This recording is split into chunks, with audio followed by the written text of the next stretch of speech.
할렐루야. 오직 너희는 마음을 새롭게 함으로 변화를 받으라고 하나님의 선하시고 온전하시고 기뻐하시는 뜻이 무엇인지 분별하라고 말씀하신 것을 듣습니다. 오늘도 우리 하나님의 그 크신 은혜를 힘입어 이 자리에서 예배 드릴 수 있도록 은혜 주심을 감사합니다. 오늘도 이 예배를 통하여 우리 하나님 영광이 드러나게 하시고 하나님의 거룩하시고 온전하신 뜻 앞에 우리도 아멘하며 화답하는 복된 시간 되기를 소원합니다. 주님, 우리가 한 주간 사는 동안 세상 가운데서 눌린 것들 또 엉클어진 것들 이 시간 우리 하나님 앞에 온전함으로 나오기를 원합니다. 성령 하나님 기름 부어 축복하셔서 우리로 하나님 받음직한 예배, 기뻐하심을 입는 예배 되기를 원합니다. 또 우리에게 그 예비하신 모든 좋은 것으로 능력하게 하셔서 우리에게도 큰 은혜의 시간 되게 하시옵소서.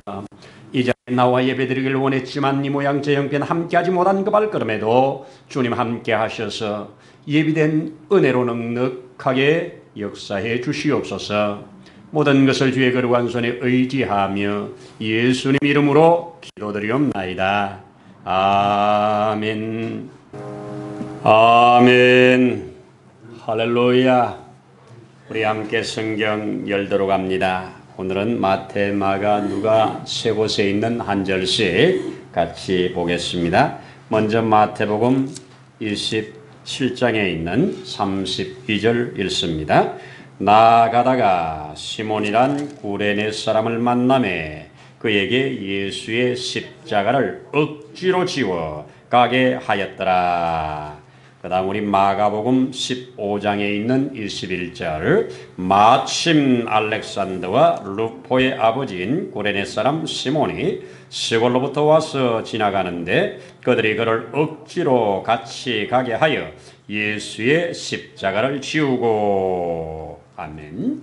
우리 누가복음 넘어가서 누가복음의 23장 중에 우리 26절을 같이 읽겠습니다. 그들이 예수를 끌고 갈 때에 시몬이라는 구레네 사람이 시골에서 오는 것을 붙들어 그에게 십자가를 지워 예수를 따르게 하더라. 오늘 동일한 사건을 놓고 우리 마태, 마가, 누가가 본 관점으로 기록을 해놓은 귀한 말씀입니다. 할렐루야.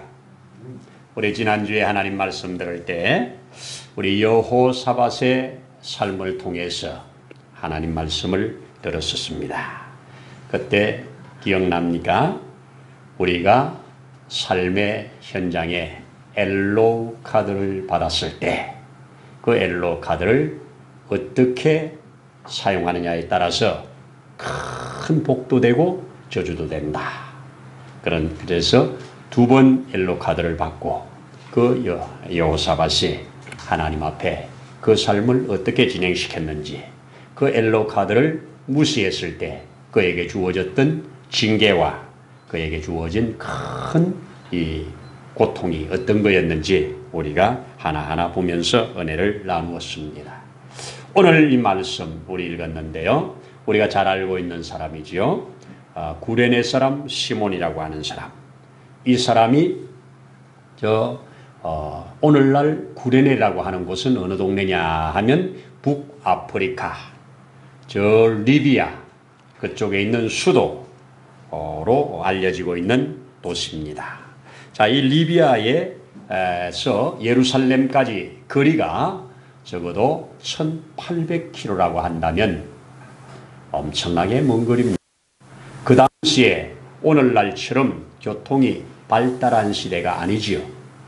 그러니까 이 1800km를 6월절에 그 하나님께 예배드리기 위해서 그리고 그간에 혹 지연제들이 있으면 사함받는 거기에 참여하기 위해서 이렇게 먼 거리를 온 사람.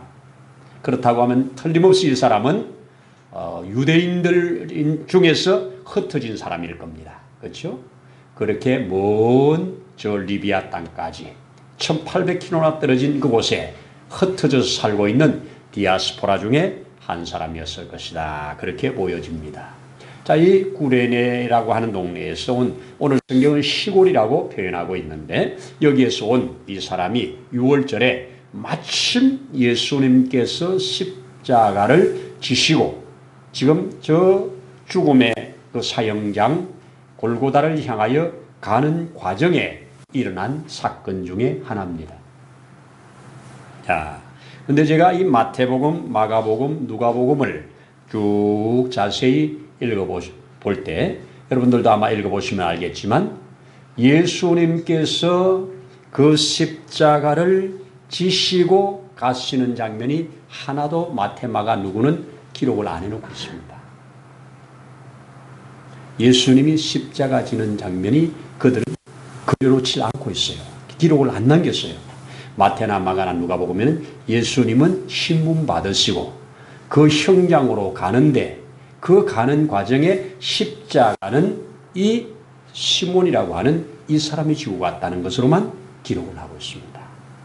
그래서 제가 또 혹시나 해서 이 요한복음을 찾아봤더니, 요한복음에는 시몬 얘기는 없고 뭐라고 그러냐, 예수께서 자기 십자가를 지고 해골이라는 골고다로 나아가심에, 이렇게 기록을 해놨습니다. 그러니까 예수님께서 자기 십자가를 지시고 가시다가 종합적으로 보면 도무지 더 이상 지고 갈 수 없는 지경에 이 옆에서 구경을 하던 저 구레네에서 온 시몬이라고 하는 사람이 아마 육체가 건강하게 이 십자가를 넉넉히 질 만한 그런 사람으로 보였는지 그를 잡아, 그래서 그에게 네가 이 십자가를 지고 가라고 하는, 이 잡아 하는 이 말이 우리 원어의 그 뜻을 제가 보니까, 이렇게 전쟁이 났을 때 나라에서 징벌해 가잖아요. 너 전쟁터에 가라고 징벌해 가잖아요. 징벌당한 겁니다. 그 순간에 그 로마의 군인들이 그를 징벌해 가지고 너가 이거죠 이러면서 그가 십자가를 지고 가는 그 장면을 마태, 마가, 누가가 자세하게 기록을 해놓고 있습니다. 특별히 마가는 그를 가리켜서 지금 이 알렉산더와 루포의 아버지라고 그렇게 기록을 해놓고 있습니다. 그의 두 아들을 소개를 하고 있습니다. 자, 그렇다고 한다면 적어도 마가가 이 복음서를 쓸 때, 이 편지를 쓸 때 적어도 이 편지를 받는 사람은 지금까지 알려지기로는 로마에 있는 그리스도인들입니다. 자, 로마에 있는 그리스도인들에게 지금 이 편지를 쓰면서 지금 로마 교회에서 기둥처럼 있는 그 알렉산더와 그 루포라고 하는 사람, 그 아버지로 시몬을 기록을 해주고 있다는 말입니다. 자, 여러분 어떻습니까? 우리가 살다 보면 우리가 전혀 생각지도 안 했고 예상치도 안 했고 계획하지도 않았던 일들이 우리 앞에 주어질 때가 있지요. 지금 이 시몬이 그 먼 길을 그렇게 아마 거기에 시간 맞춰서 오려면 몇 날 오지 않았겠어요. 1800km를 거의 걸어서 오고 한다면 얼마나 오랜 시간 걸리겠습니까?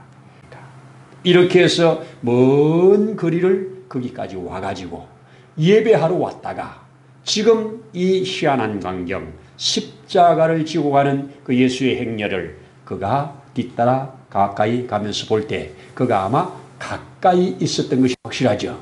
가까이 있으니까 너 이리 와 하고 붙잡힘을 당하지 않았습니까?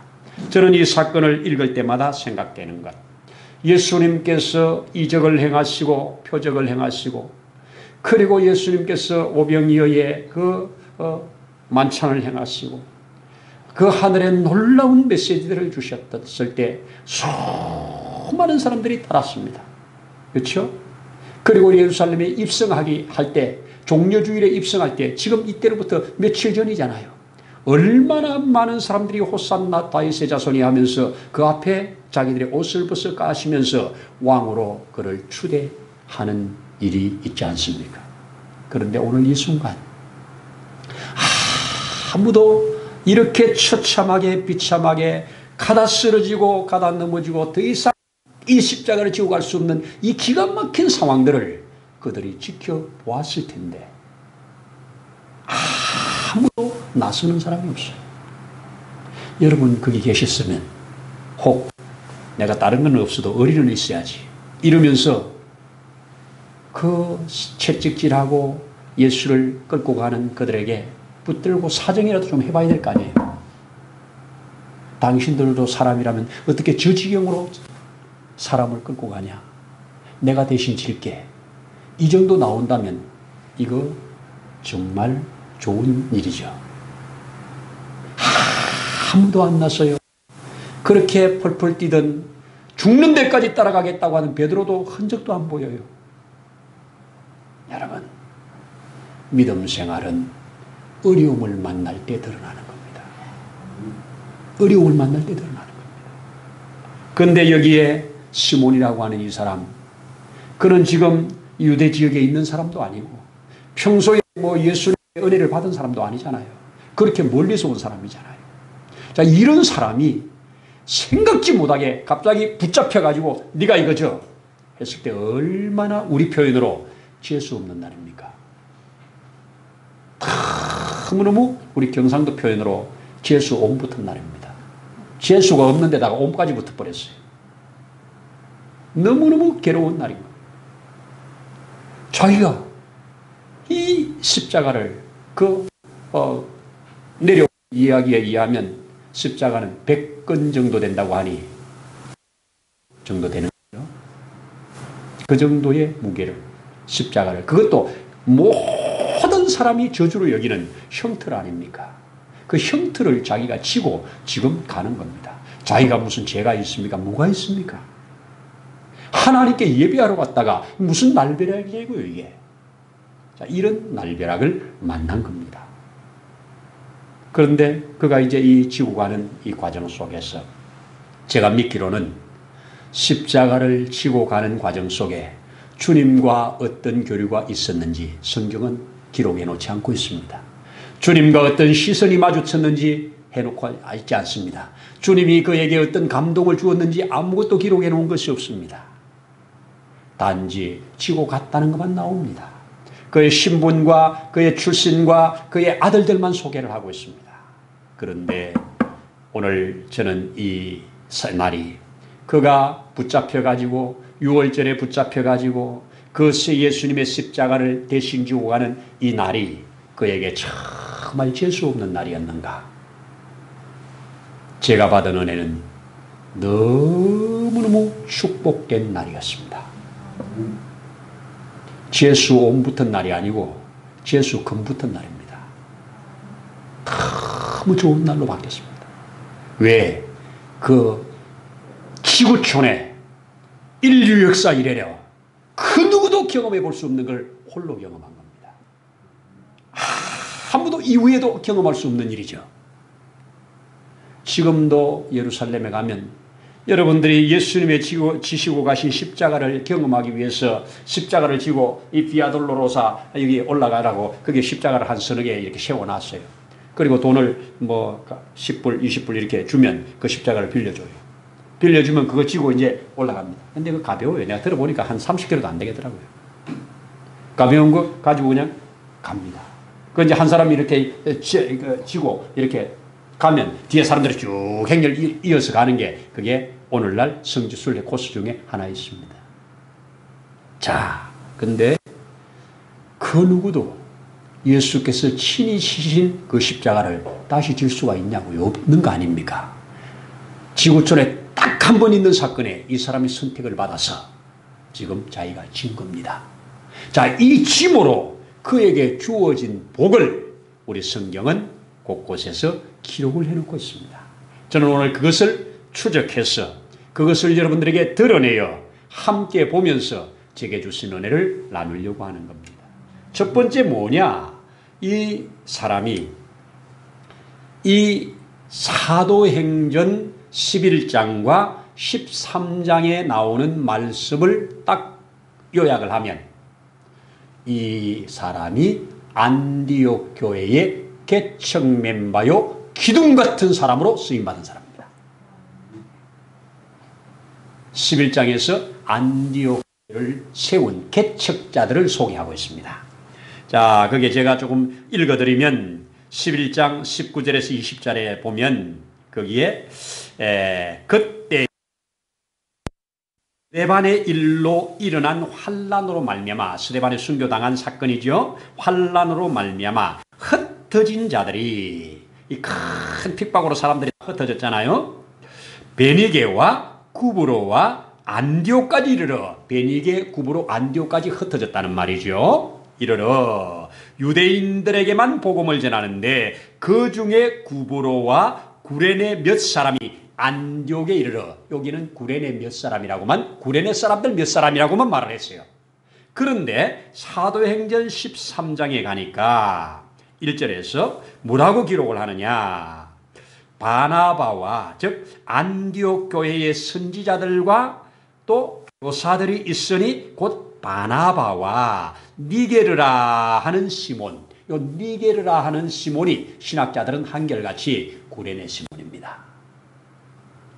이 사도행전을 기록하고 있는 누가가 이 구레네 사람 몇 사람이 안디옥 교회를 세웠는데 그 몇 사람 중에 가장 기둥같이 쓰임받고 있는 한 사람을 또 소개하면서 13장에 구레네 사람 시몬을 소개하고 있습니다. 그렇다고 한다면 이 과정을 쭉 추적해 본다고 하면 적어도 예수 십자가를 지고 간 그 이후에 그는 저 고향 땅, 자기애가 살고 있는 땅에 돌아가지 아니하고 그 예루살렘에 모여서 기도하다가 성령 받고, 그리고 그 예루살렘 교회에 함께 신앙생활 하다가, 그리고 큰 핍박이 있을 때 흩어져 나가는 사람 중에 하나가 되어서 안디옥으로 올라가, 안디옥은 오늘날 터키 지역입니다. 이 안디옥에 올라가서 거기에서 교회를 세웠는데, 이 안디옥 교회를 세운 것이 왜 중요하냐? 이 사도행전에서 안디옥 교회가 정말 소중한 교회입니다.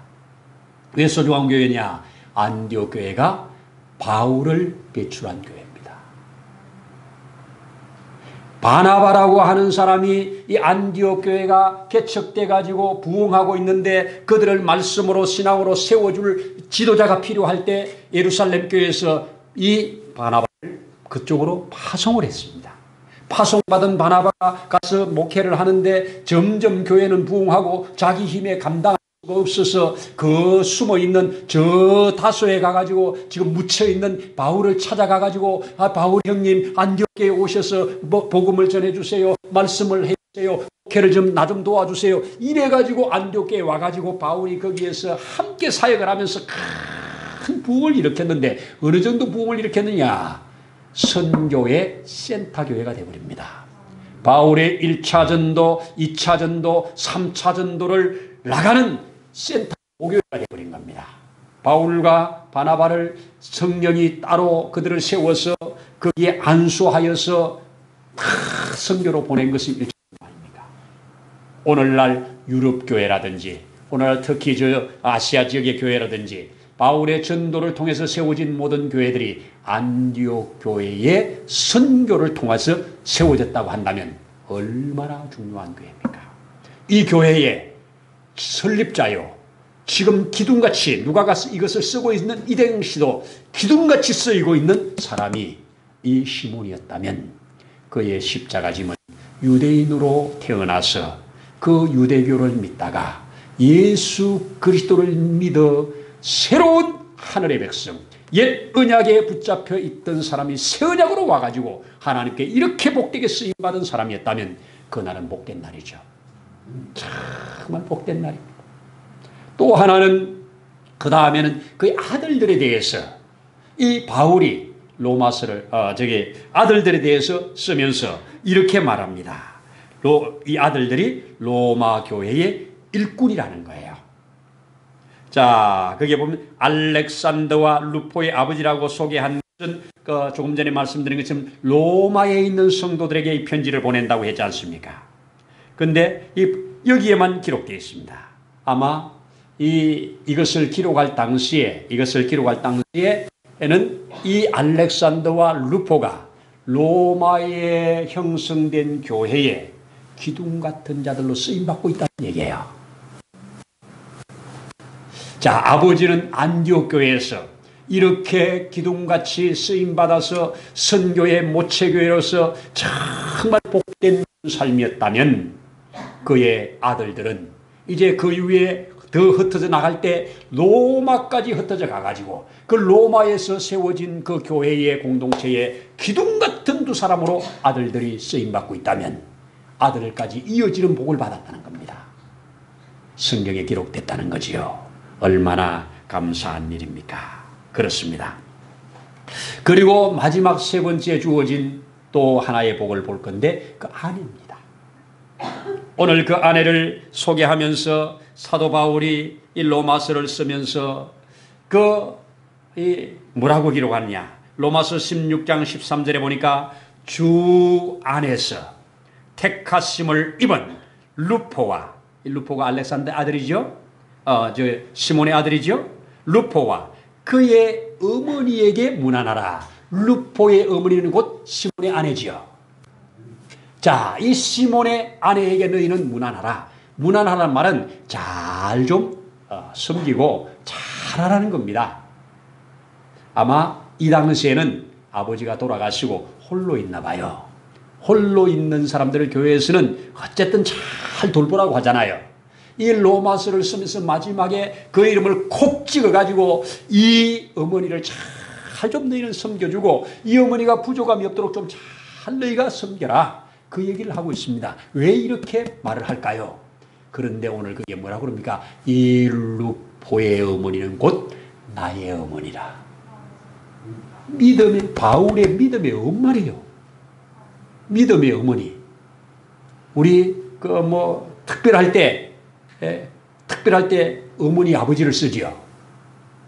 음악의 어머니, 음악의 아버지 이런 말 쓰잖아요.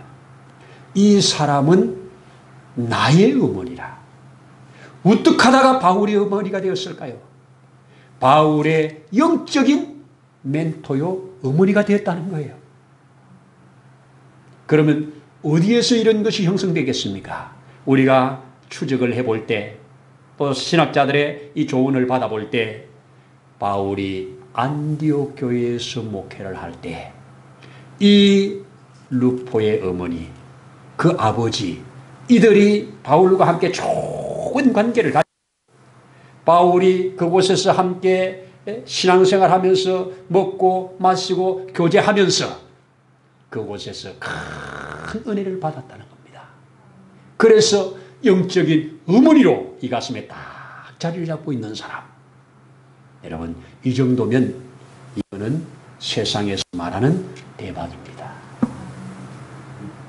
그렇게 유명한 안디옥 교회의 핵심 멤버로, 개척 멤버로, 그리고 그 로마 교회에 기둥같이 쓰이는 아들들로, 그리고 지금도 로마 교회에서 그 어머니가 기둥같이 쓰임을 받고 있으면서 많은 사람들에게 존경을 받고 있으면서 그가 한때는 바울과 함께 깊은 신앙의 교제를 하면서 마치 영적인 아들을 양육하듯이 해서 내 어머니라고 표현하는 이런 놀라운 복을 받았다는 것입니다. 그렇다고 한다면 이 모든 것을 종합해 볼 때 이 시몬이 그 먼 저 지역에서 6월절에 예루살렘에 와서 예수 지고 가는 그 십자가를 대신 지고 간 시간이 얼마인지 모르지만, 거리가 얼마인지 모르지만, 그 시간과 그 거리, 그 상황 속에 하나님의 남다른 큰 은혜를 받아서 그 십자가짐이 결코 헛됨이 아니라 이 땅 가운데 이렇게 아름다운 흔적들을 남기고 이렇게 좋은 믿음의 샘플이 되었다고 하는 거, 지금도 얼마나 많은 사람들이 이 시몬을 바라보면서 낙심될 일, 좌절될 일, 내가 원치 않았던 이런 큰 어떤 어려움을 만났을 때 시몬을 기억하면서 그래, 억지로라도 지고 가보자. 억지로라도 지고 가보자. 여러분, 얼마나 많은 주의 종들이, 주의 일꾼들이 억지로 지는 십자가, 이걸 깨닫고 그 비밀 속에 그 십자가는 결코 헛되지 않다고 하는 이것을 깨닫고 달려지고 갑니까? 주님은 이 한 사람을 들어서 이렇게 귀한 샘플로 만들어 오늘을 사는 저와 여러분들에게 계시하고 있다는 것입니다. 저는 이 말씀을 묵상하면서 딱 우리가 암송했던 구절이 또 다 입 속에서 떨어 나오면서 그냥 입으로 흥얼거리면서 노래를 부르면서 함께 이 말씀 속에서 은혜를 나누었습니다. 그게 바로 전도서 7장에서 우리가 외웠던 말씀. 형통한 날에는 기뻐하고 곤고한 날에는 되돌아보아라. 하나님이 이 두 가지를 병행하게 하사 사람으로 능히 헤아려 알지 못하게 하느니라. 얼마나 확실한 메시지입니까? 우리는 사는 동안에 형통도 만나고 곤고도 만납니다. 분명히 이날 곤고한 날이었을 겁니다. 그러나 이 곤고함이 하나님 앞에 큰 축복으로 나왔다면 이 곤고함은 당할 만한 공고요, 축복을 향한 공고라고 한다면 우리는 결코 이 땅에 일어나는 모든 크고 작은 일, 그 속에 우연이 없다고 하는 것을 확실히 믿으면서 우연이 아닌 하나님의 귀한 섭리로 우리가 받을 수 있으면 능력이 된다고 하는 말씀입니다. 아멘이죠? 그렇게 되기를 축복합니다. 기도하겠습니다. 하나님 아버지 감사합니다. 하나님의 뜻대로 부르심을 입은 자, 곧 그 하나님을 사랑하는 자에게는 모든 것이 연합하여 선을 이룬다고 하는 말씀 앞에 아멘 합니다. 원하지도 않았고 계획하지도 않았고 생각하지도 않았던 이 십자가를 치고 가는 예수님은 하나님께서는 이를 기뻐 받으신 삶으로 이 놀라운 증거들을 성경을 통하여 기록하여 하나님의 놀라운 계시를 완성해 가시는 이 사건 속에 우리 또한 이 계시 앞에 열려지게 하셔서 이 계시로 말미암는 삶이 되어지기를 기도하고 원하옵나이다. 아버지 하나님, 우리의 주어지는 모든 일들 가운데 특별히 주의 일을 하는, 예배하는 일에, 또 섬기는 일에, 주를 사랑하는 일에 우리에게 생각지 않았던 어려움들이 온다면 이것이 하나님의 엄청난 축복이 들어있다고 하는 것을 우리가 먼저 생각하면서 아멘으로 받아 잘 소화할 수 있는 우리들 되어지기를 원합니다. 여기에 지혜가 있고 믿음이 있는 줄 아오니 우리에게 이 지혜와 이 믿음으로 더 자라가게 하시기를 원합니다. 주여 선이 붙드시고 역사해 주시옵소서. 주실 예수님 이름으로 기도드리옵나이다. 아멘. 이제는 우리를 속량하시려고 자신의 몸을 제물로 내어놓으신 우리의 주 예수 그리스도의 크신 은혜와 그 하나님 아버지의 무한하신 사랑하심과 그 보혜사 성령님의 때를 따라 도우시는 역사가 오늘 이 자리에 함께 머리 숙여 경배하는 심령 위에, 가정 위에, 세우신 몸된 교회 위에, 이 나라 위에 이제로부터 영원토록 함께 하시기를 간절히 축원하옵나이다. 아멘.